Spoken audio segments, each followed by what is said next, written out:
Debutto di successo ieri sera in piazza Roma a Tarcento per la 42esima edizione del Festival dei Cuori, la rassegna internazionale dedicata ai gruppi folcloristici di tutto il mondo.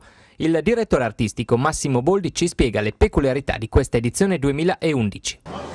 Come ogni anno abbiamo la fortuna di diciamo così, presentare quasi tutti i 5 continenti, perché diciamo così il gruppo del Mayotte, pur essendo un gruppo africano, rappresenta la cultura Maori, quindi rappresentiamo tutti i 5 continenti. Credo sia anche in un periodo di crisi come questo una cosa molto importante. Il palato fine del pubblico tarcentino è di alto livello e quindi crediamo di fornire uno spettacolo all'altezza delle aspettative del pubblico, e questo è il nostro target più importante. Sergio Ganzitti, assessore al turismo del comune di Tarcento, cosa significa, cosa ha iniziato a significare il Festival dei Cuori per la vostra cittadina?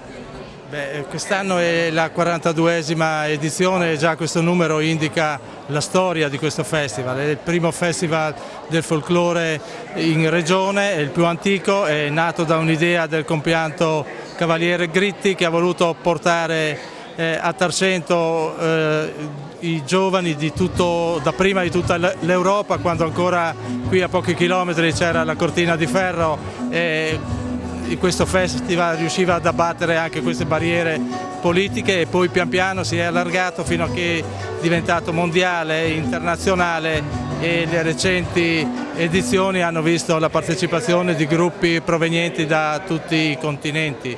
Il festival proseguirà questa sera dalle ore 21 presso il Parco delle Scuole Elementari con l'esibizione di tutti i gruppi partecipanti.